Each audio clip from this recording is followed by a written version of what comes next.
Estamos online aqui no Instagram, estamos online aqui no Facebook. Para aqueles que ainda não me conhecem, eu sou o Ronaldo, sou médico residente em endocrinologia na Santa Casa de São Paulo, vivo com diabetes há mais de 27 anos e hoje a gente vai falar sobre um tema que normalmente o pessoal não presta atenção, que é o momento do clique. O que é o momento do clique? É aquele momento em que a pessoa com diabetes percebe que ela tem que cuidar de si mesma. Se você ainda tem alguma dúvida, é muito importante a gente falar isso e a gente fala em todos os vídeos. Esses vídeos não servem necessariamente para você mudar a sua conduta, mas você levar essas informações para as pessoas que estão cuidando de você, para sua equipe de enfermagem, para sua equipe de psicologia e, com certeza, aí sim mudar a sua conduta. Então, não tome condutas por si só. Se você é profissional de saúde, talvez sirva para você ter mais informação e assim cuidar melhor das pessoas que passam por você. Vamos lá. O que raios que é o momento do clique? Vamos dar uma olhada com o pessoal que está aqui com a gente. A Lia, que sempre está aqui com a gente, a Ne Alves, a Flavinha, seja muito bem-vinda na nossa live. A Tânia Chaves Rodrigues, que também está sempre presente na nossa live. Sejam muito bem-vindos. O que a gente entende por um momento do clique? O William Polonsky, que é provavelmente o maior psicólogo de diabetes que a gente tem atualmente, pode dizer que aquele momento do clique é o momento em que a pessoa toma consciência do diabetes, ela toma consciência de que ela tem que se cuidar. E tomar consciência é muito diferente de a gente ficar falando para a pessoa que ela tem que se cuidar. Quantas vezes, isso, né, tem gente aí no chat que sabe disso, já não ouviu do médico que, olha, você tem que se cuidar, olha, você tem que fazer tantos testes, olha, você tem que aplicar insulina de tal forma, olha, você tem que fazer não sei o que, olha, você tem que não sei o que. E tantas vezes ameaças, né? Olha, você vai ficar cega, vai ficar amputada.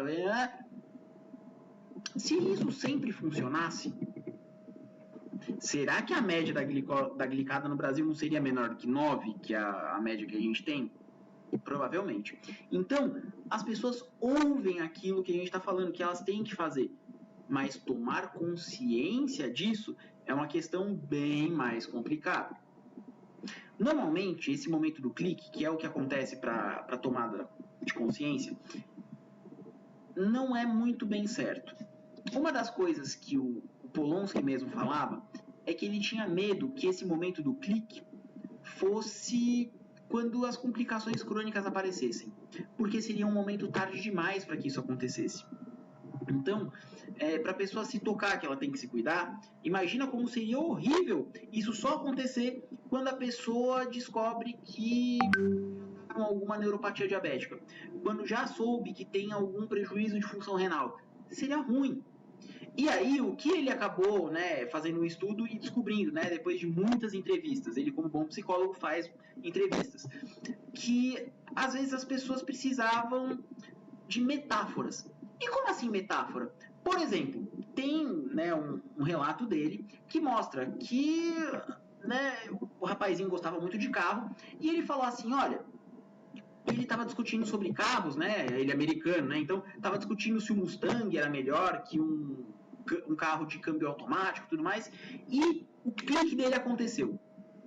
Ele olhou e falou, quer dizer então que o pâncreas da maioria das pessoas é como um carro de transmissão automática, né, que ele não precisa ficar trocando a marcha, mas o pâncreas de quem tem diabetes, e aí é que mora o clique, é como se fosse um carro na versão manual. Então, você tem que aplicar a sua insulina, você tem que monitorizar a sua glicose da mesma forma que a pessoa que dirige um carro, o quê? Trocando a marcha de forma manual. A gente tem aí outros exemplos da vida real e exemplos brasileiros. E como eu consegui mudar isso. Mas antes disso, vamos dar boa noite para quem entrou. A Renata Elô, que acabou de entrar com a gente. Sejam muito bem-vindos, pessoal, que continua aqui com a gente na live. Brasileiro, que aconteceu recentemente. A mocinha passou comigo e, assim, não conseguia fazer as coisas. Falava que tinha problemas com disciplina, não levava o monitor de glicemia, não levava as canetas de insulina para aplicar, já tinha, né, complicações crônicas. Inclusive, olha só, nem as complicações crônicas foram exatamente o momento do clique para ela. E ela falou que ela tinha problemas com disciplina. E aí, o que eu falei?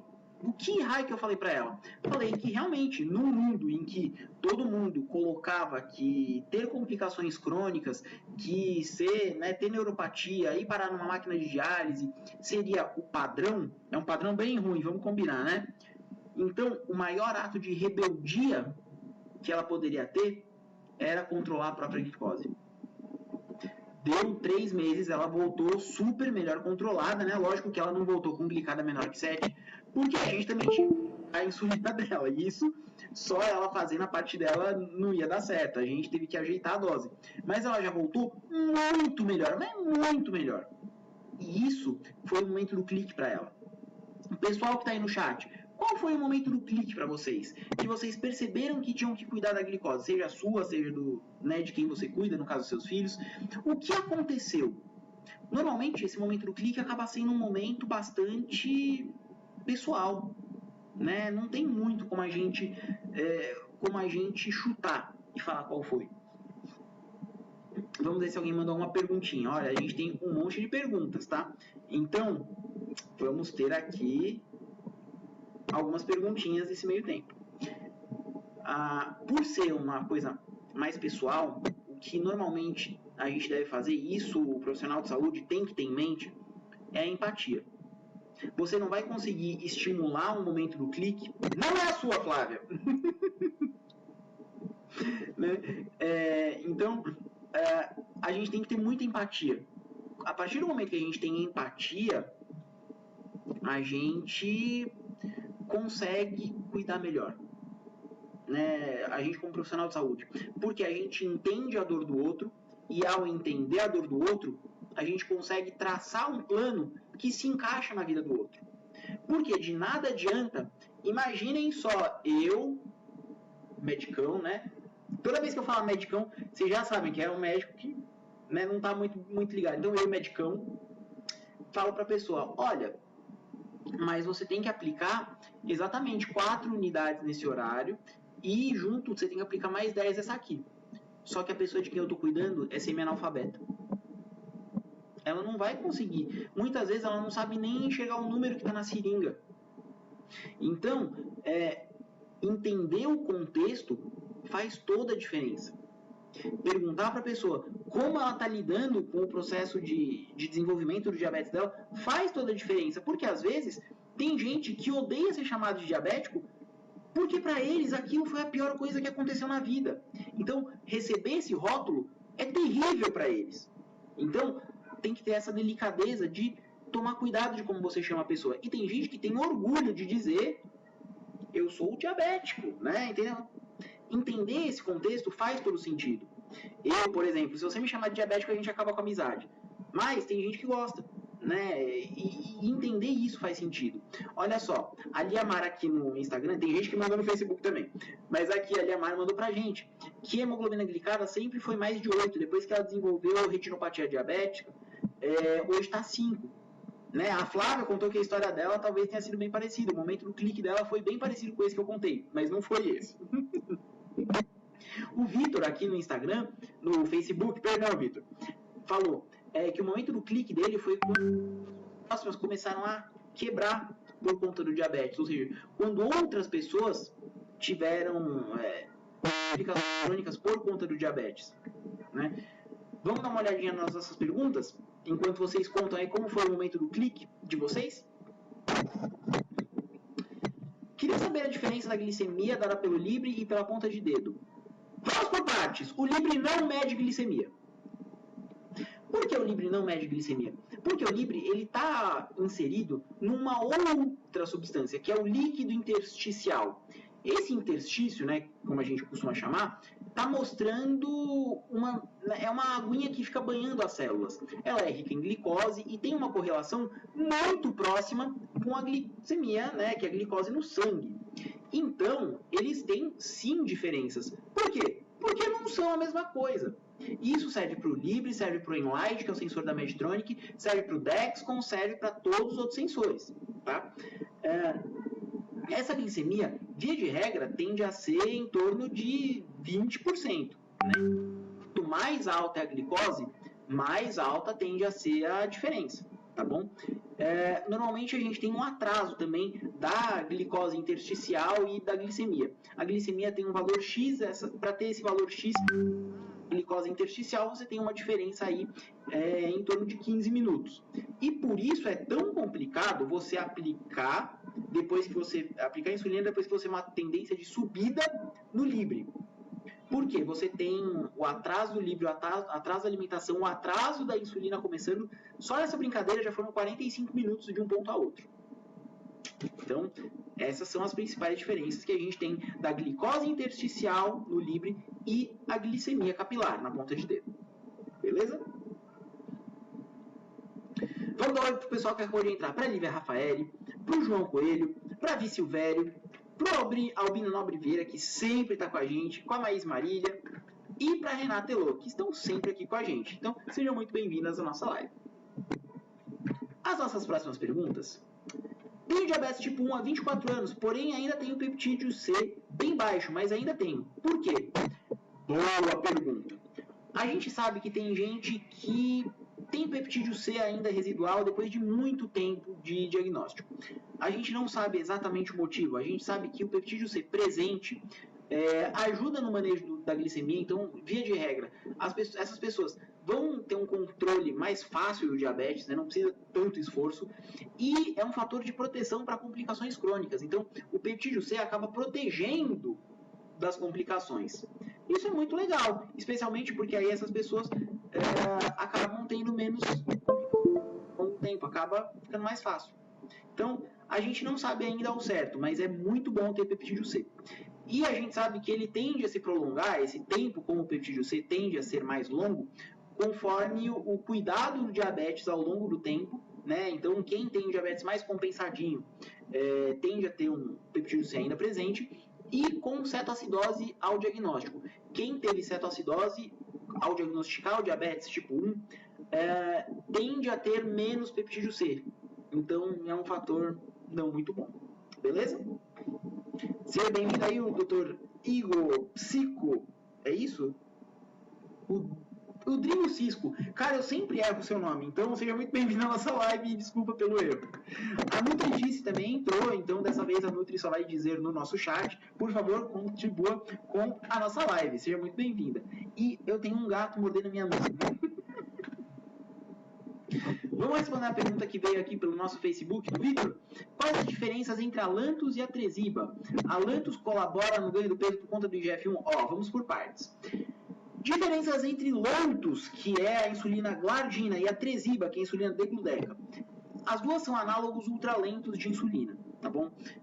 Em contrapartida, a Tresiba tem uma duração de aproximadamente 42 horas, enquanto a Lantus, né, a insulina glardina, seja ela Basaglar ou Lantus, acabam durando por volta de 18 a 24 horas. Nenhuma delas tem pico de ação, então não precisa se preocupar com hipoglicemia, a não ser que a quantidade esteja muito alta. E o ganho de peso, independente da Tresiba ou da Lantus, você só vai ganhar peso usando insulina se, primeiro, você tiver com a glicose descompensada, né? Porque, lógico, normalmente você ganha 1 kg para cada ponto acima de 7 que a sua glicose glicada está descompensada. Uma glicada acima de, né, por volta de 10, vai ganhar por volta de 3 kg com o uso de insulina.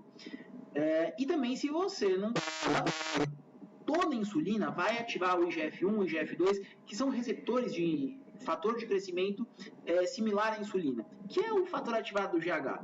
Mas isso não significa que apenas estão somente pela insulina. Tem que cuidar da boca, né? E é isso que normalmente o pessoal acaba não cuidando.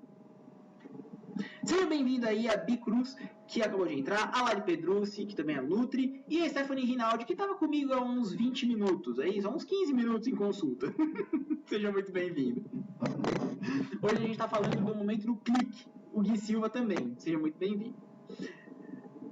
Vamos ver as outras perguntas. Diabetes tipo 2 é hereditário? Tais ou menos?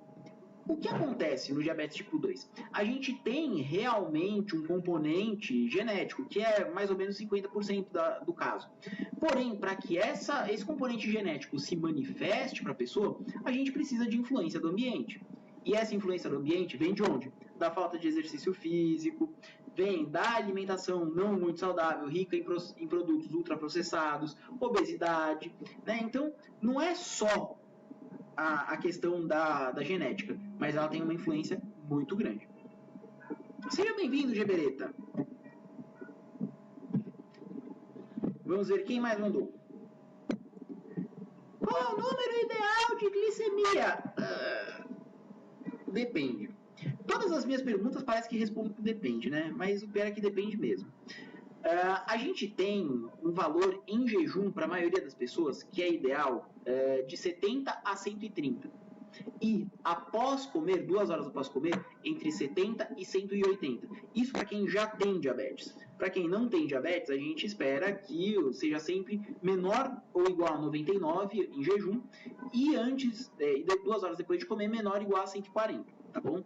Agora, isso é para a maioria das pessoas. A gente pode colocar esse valor um pouquinho mais alto para crianças muito pequenas e para idosos fragilizados, nos quais a hipoglicemia acaba tendo muito pior. Já que o Albino Nobre Vieira mandou aqui pra gente uma pergunta boa, vamos responder? Boa noite, qual o valor do peptídeo C em funcionamento normal? A gente sabe que, assim, acima de meio, a gente tem um peptídeo C presente e, ok, ele está presente. Agora, um peptídeo C muito alto indica que o nosso corpo está produzindo muita insulina. E, para nossa insulina está sendo produzida em grande quantidade, é indicativo que a gente tem resistência à ação dela. Ou seja, quando que a gente pode ter resistência à ação da insulina? Algumas síndromes genéticas, lipodistrofia, síndrome de Dunningham, mas a mais comum, obesidade. E a segunda mais comum, sedentarismo. Então, você ter o seu peptídeo C presente é muito legal.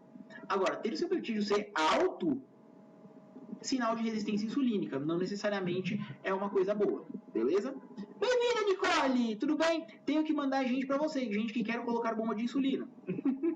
Inclusive está aí no chat, mandem mensagem pra Nicole, sigam a Nicole, que é enfermeira da Roche também, pra entender um pouquinho mais de bomba de insulina, beleza? Vamos ver quem mais. Esse pico na glicemia pós-prandial também aconteceu em pessoas que não têm diabetes?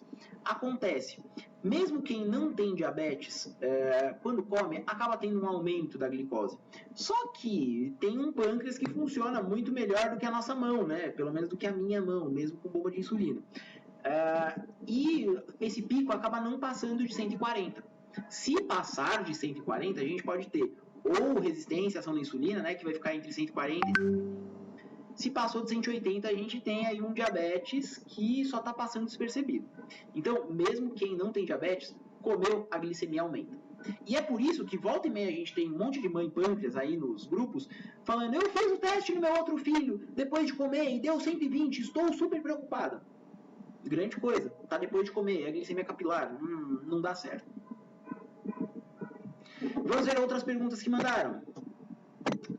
Diabetes pode causar queda de cabelo? Primeiro, antes de tudo isso, dê uma olhada. Então, assim, não é necessariamente o diabetes que causa queda de cabelo. Primeiro, você tem componente genético, no meu caso, né? Meu pai é careca, meu avô é careca e eu fico... Mas o diabetes descompensado, ele pode levar também à queda de cabelo. Não é uma relação muito direta, tá? Mas a gente sabe que o estresse do cuidado por diabetes pode causar alopécia, né? Que é uma doença que é configurada pela queda de cabelo por causas principalmente emocionais, acontece. A gente pode ter hipotireoidismo associado ao diabetes tipo 1, né, por autoimunidade, e que isso também leva à queda de cabelo. Então, pode, mas a relação não é exatamente direta, tá bom? Temos mais perguntas? De quanto em quanto tempo devo medir a glicemia? Normalmente, você deve medir, de acordo com o guideline da Sociedade Brasileira de Diabetes, pelo menos 4 vezes por dia se você tiver diabetes tipo 1. Antes das refeições, então antes do café da manhã, almoço e jantar, e antes de dormir. Em algumas pessoas, a gente acaba colocando 2 horas depois de comer. Então, a gente teria antes e depois do café da manhã, antes e depois do almoço, antes do jantar, e o depois do jantar acaba batendo junto com dormir. Então, vai ficar de 4 a 6 vezes. Então, olha só, a Flávia contou pra gente, né, um pouquinho da história dela. Só que medir muitas vezes a glicemia acaba não trazendo benefício, porque você vai ter uma sobreposição de uma com a outra. Imagina, você mede agora, né, de repente deu um valor de hiperglicemia, 200. Você já está com a prescrição do seu médico, já sabe quanto vai aplicar de insulina nesse caso, e aplica a insulina. Aí daqui 15 minutos você mede de novo. O que aconteceu? Nada. Então, não deu nem tempo daquela insulina agir. Aquela insulina que você aplicou está começando a agir. Então, esse teste a mais que você fez não está te acrescentando nada. Só gastou uma tirinha e furou mais uma vez o dedo. Então, às vezes, muita medida também não adianta. Beleza? Vamos dar uma olhadinha aqui que vocês... Gente, vocês estão entrando muito no chat. Olha só quem entrou. Quem entrou aqui no chat depois de tanto tempo com a gente. A Jana Granado entrou para falar com a gente também. A Virgínia Carla de Maga também. Andressa, que estava comigo algumas horas atrás também, passou aqui com a gente. Seja muito bem-vinda à nossa live. E o pessoal que mandou os comentários no chat, vamos ver. A Flávia contou que quando esteve internada uma vez com cetoacidose, teve muita queda de cabelo, e sim, pode acontecer por descompensação aguda. A Nicole contou aí que adora o Depende, eu também adoro o Depende. Se a gente fosse todo mundo receita de bolo, pra que a gente precisaria de tanto estudo em cima de diabetes, em cima de novas insulinas, em cima de novos medicamentos? Era mais fácil, todo mundo receitinha de bolo, né? E acho que isso é uma das coisas mais legais do diabetes. Cada pessoa é uma pessoa e a gente tem que fazer personalizado. E, portanto, eu preciso entender o que aquela pessoa está fazendo. Não dá para eu simplesmente olhar e falar assim, não, tem que aumentar, tem que diminuir, tem que fazer... A gente tem que se entender. O Albino mandou. Glicemia capilar, tem diferença? Tem. Para a maioria dos monitores, os bons monitores que a gente tem aprovados no Brasil, a gente tem, por exemplo... disponibilizado em São Paulo, pelo sistema público, o AcuCheck, ou Active ou Guide, que são monitores muito bons. A diferença deles para glicose plasmática, que é aquela que a gente faz no laboratório, tende a ser no máximo de 20%. E olha, eu falei de porcentagem. Se eu falei porcentagem, não é um valor absoluto. Significa que quando está mais alto, pode ser uma diferença maior, quando está em valores extremos, a diferença pode ser diferente. Imagina só, para quem está com uma glicose plasmática de 300, a variação dentro do monitor de glicemia pode ir de 360, né, 20% a mais, até 240, 20% a menos. Então, comparar uma medida de glicemia capilar com outra de glicemia capilar não faz sentido. Esse, inclusive, é um dos motivos pelos quais a gente pede glicemia de jejum no ambulatório, né, no laboratório. Por quê? Para eu ver se o seu monitor de glicemia está calibrado. E aí eu comparo um resultado com o outro e avalio os dois. Beleza? Avi Silvério, aplicar a insulina 15 minutos antes da refeição é um tempo suficiente para evitar esses picos? De maneira geral, sim. Se você está usando insulinas ultra rápidas, então a gente está usando Novorapid, que é a insulina Asparte, a Pidra, que é a insulina Glulisina, uma Log, que é a insulina Lispro. Esse tempo é suficiente.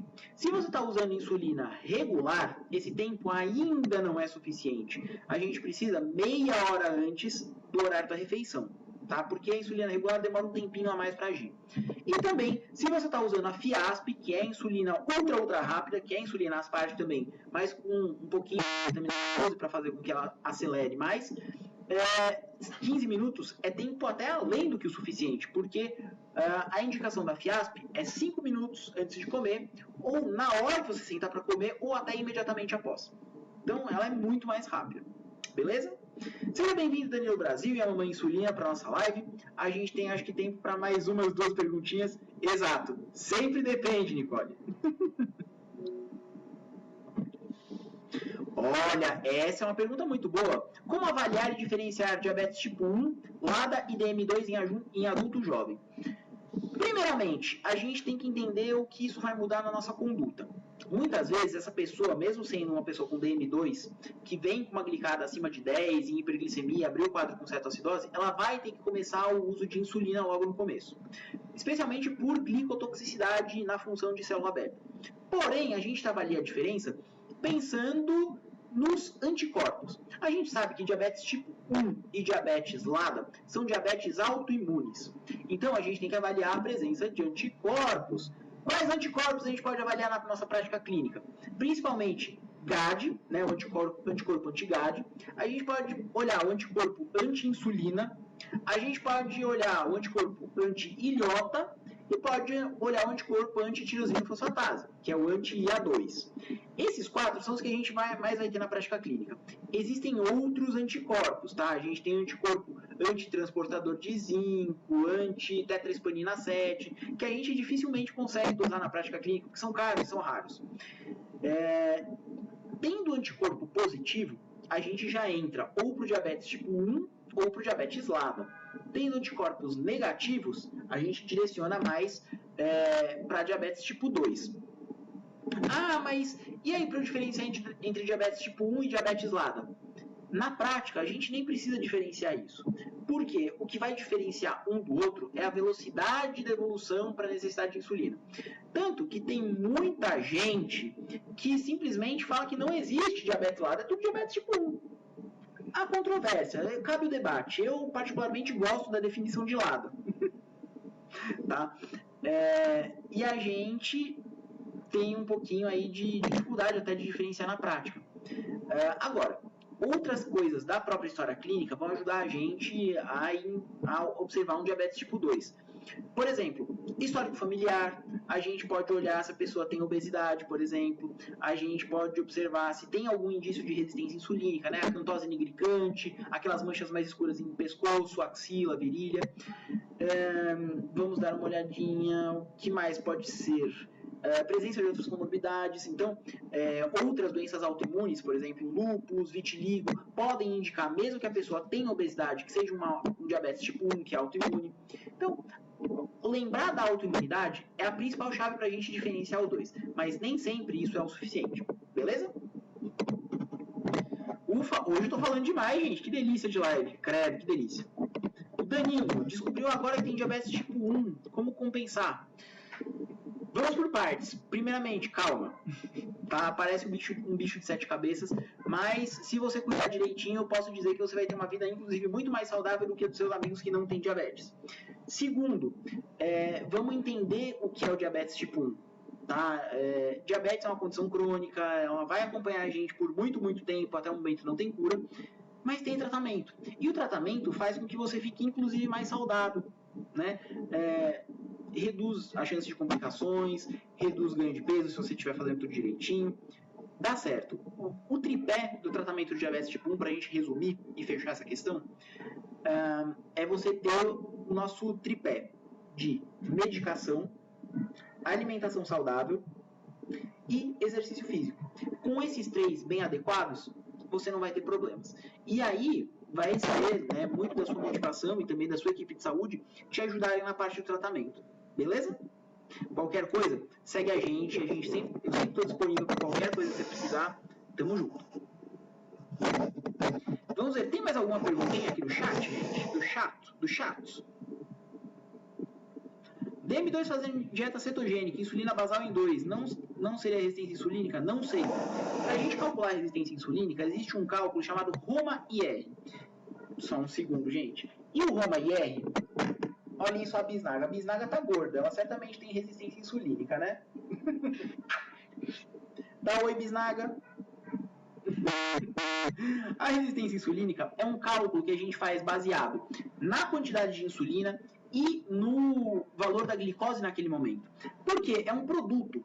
Quanto de insulina você precisa para manter a sua glicose nesse tipo? E calculando o ROMA-IR, a gente indica, né, se tem resistência insulínica ou não. Então, só essas informações que você me deu, não consigo dizer. Melhor você conversar com o seu médico, que ele vai ter todas as informações suficientes. Beleza? Estamos chegando ao fim da nossa live, gente, mas tá maravilhoso aqui. Todo mundo até gostou da bisnaga. A minha gatinha chama bisnaga também, porque além dela parecer um pãozinho, bisnaguinha também é um...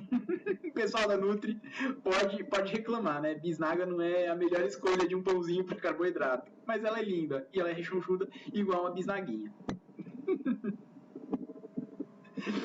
Temos mais alguma pergunta, gente? Acho que não. Então, hoje, olha só, a gente foi até um pouquinho mais tarde. Não terminar. Gente, eu estou cansado, eu sou apenas uma pessoa. Conforme vocês mandam perguntas, eu vou alongando a live, entendeu? Eu funciono mais ou menos nisso. Mas eu sou apenas um sujeito que está aqui querendo compartilhar um pouquinho de conhecimento com vocês, gente. E eu também tô meio cansadinho. A semana já começou eletrizante, começou cheia de coisas pra gente fazer. Essa semana a gente teve... O que a gente tem de interessante essa semana? A gente tem posicionamento da ONU, a gente tem ainda... mês passado a gente teve 100 anos de insulina, então a gente sempre tá na correria. Beleza? Quinta-feira que vem, vocês querem uma live mais longa?